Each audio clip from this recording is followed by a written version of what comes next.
আচ্ছা, শুনলাম আমাদের আরাফাত ভাই নাকি বোরকা পরা অবস্থায় ধরা খেয়েছে। বন্ধুরা, এই যে আরাফাত ভাই, তিনি কিভাবে ধরা খেলেন, কার হাতে ধরা খেলেন, বর্তমান তার অবস্থান কোথায় রয়েছে, চলুন আমরা নাইম আলী ভাইয়ের একটি ভিডিও থেকে দেখে আসি। খুবই গুরুত্বপূর্ণ আলোচনা করেছে আমাদের নাইম আলী ভাই, আর তার লিঙ্ক ডিসক্রিপশন বক্সে দেওয়া থাকবে। চলুন আমরা মূল ভিডিওটি দেখে আসি। আসসালামু আলাইকুম। ওয়ালাইকুম আসসালাম। আমি দক্ষিণ কোরিয়া থেকে। আচ্ছা, আমার মনে হয় যে খাঁচা থেকে একজন একজনকে বের করা হচ্ছে, তারপরে টেকনিক্যালি গ্রেপ্তার করা হচ্ছে। তবে বাঁচার জন্য নাকি তিনি অনেক চেষ্টা করেছিলেন, মানে যেন গ্রেপ্তারটা না হন। সর্বশেষ মুহূর্তে তিনি বোরকা পরেছিলেন বাঁচার জন্য। এটা ফেসবুকে বিভিন্ন কমেন্টে লিখছেন। কেউ বলছেন যে মাস্ক পরেছিল যেন তার চেহারাটা পাবলিক চিনতে না পারে, কিন্তু আসলে ওনাদেরকে মানুষ এতটাই দেখছে আর এতটাই ফেসগুলা পরিচিত যে ভাই এগুলা পড়েও আসলে কোনো কাজ হবে না। আজকে আমরা দেখেছি যে সরকারের সাবেক কি বলা হয় যে মন্ত্রী আরাফাত তিনি আটক হয়েছেন। হিরো আলম আবার ওইদিকে বড় ঘোষণাটা দিয়ে রাখছে আপনার সিনেমা বানানোর জন্য। তো আরাফাত কিভাবে আটক হলেন আজকে এখানে আরেকটা ছোট্ট ঘটনা আপনাদের সামনে আনি। আজকে ঢাকা এয়ারপোর্ট থেকে দুজন আওয়ামী লীগের নেতা আটক হয়েছেন। হজের ইহরাম কাপড় টাপড় বাইন্ধা উমরা হজের উদ্দেশ্যে যাবেন। চেহারা টেহারানি ফেস টেস আসলে কি বলে যে বদলাইয়া দেশ ত্যাগ করার চেষ্টা করেছিলেন, কিন্তু আমাদের ইমিগ্রেশনে তাদেরকে আটকে দেওয়া হয়েছে। পাসপোর্টটা তো আর চেঞ্জ করতে পারে না। যাই হোক, আরাফাত কিভাবে আটক হয়েছেন অলরেডি আমি যখন নিউজটা করছি মাত্র আধা ঘন্টা আগে গুলশান থেকে আপনার সাবেক তথ্য প্রতিমন্ত্রী অধ্যাপক মোহাম্মদ এ আরাফাতকে আটক করা হয়েছে।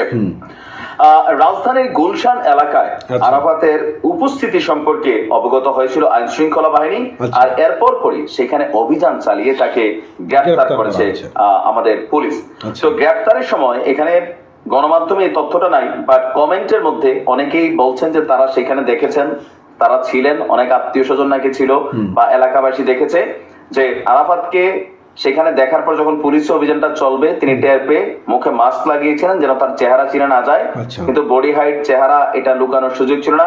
আবার কেউ বলছেন যে বোরকা পরেছেন, তবে আমার কাছে মনে হয়েছে বোরকা পরার কমেন্টটা যারা করছেন এটা অতিরঞ্জিত। আরাফাত বোরকা পরার মতন আবার ক্যারেক্টার না, মাস্ক পড়তে পারে।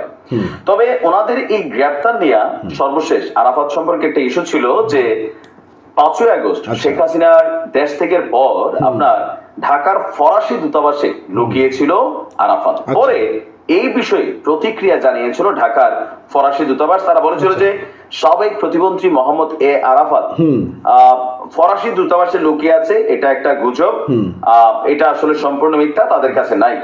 এখন কেউ কেউ বলছেন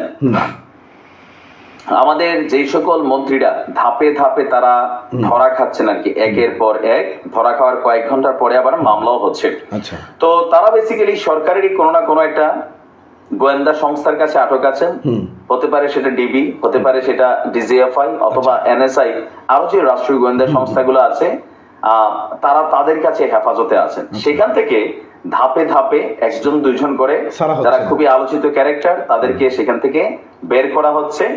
আমরা অতীতে দেখেছি আওয়ামী লীগ সরকারের আমলে যে কিভাবে ওই রংপুরের চিপা থেকে গ্রেপ্তার করা হয়, অথবা বিভিন্ন জায়গা থেকে র্যাব অভিযান চালিয়ে গ্রেপ্তার করছে, পুলিশ অভিযান চালিয়ে গ্রেপ্তার করছে।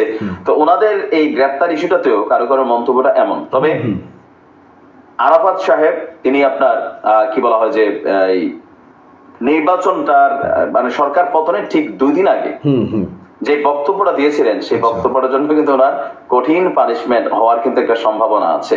নানান ধরনের বক্তব্য ছিল, আর কথায় কথায় বাংলাদেশ আওয়ামী লীগের মধ্যে 2জন ক্যারেক্টার ছিল খুব বেশি ঘন ঘন কথা বলতো সোশ্যাল মিডিয়াতে। কথায় কথায় জামাত বিএনপি, কথায় কথায় একটা চক্র জঙ্গি গোষ্ঠী। তো এই 2জন ব্যক্তিকে, একটা ছিল হাসানুল হক সরি ওই যে আপনার তথ্যমন্ত্রী পররাষ্ট্রমন্ত্রী ছিল, কি যে ওনার নাম ভুলেও গেছি, দেখেন তো তাড়াতাড়ি নাম ভুলে গেছি, হাসান মাহমুদ, আর এই তথ্য প্রতিমন্ত্রী আরাফাত দিন রাত্র এত বেশি কথায় কথায় জামাত ইসলাম আর কি বলা হয় যে আপনার মানে বিএনপি ইস্যুতে এত অতিরিক্ত কথা বলতো, যে কোনো কিছু ধাক্কায় নিয়ে ওদিকে ফালাইতো। তারা কিন্তু আসলে বিএনপি এবং জামাতের জনপ্রিয়তা বাড়াইছে।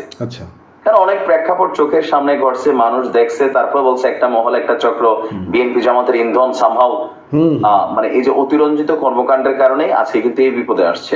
বলছিল এত পরিমাণ বুলেট আছে সরকারের কাছে, প্রতি সেকেন্ডে 5টা বুলেট দিলেও নাকি মানে শেষ হবে না, সরকার চাইলে 10 মিনিটের রাস্তাটা ক্লিয়ার করতে পারে। তো এই ধরনের বক্তব্যগুলা এখন হয়তো রিমান্ড হবে, আরো অনেক কিছু হবে। তো যাই হোক, দেখা যাক কি হয়। ভালো থাকুন, আসসালামু আলাইকুম। ওয়ালাইকুম আসসালাম।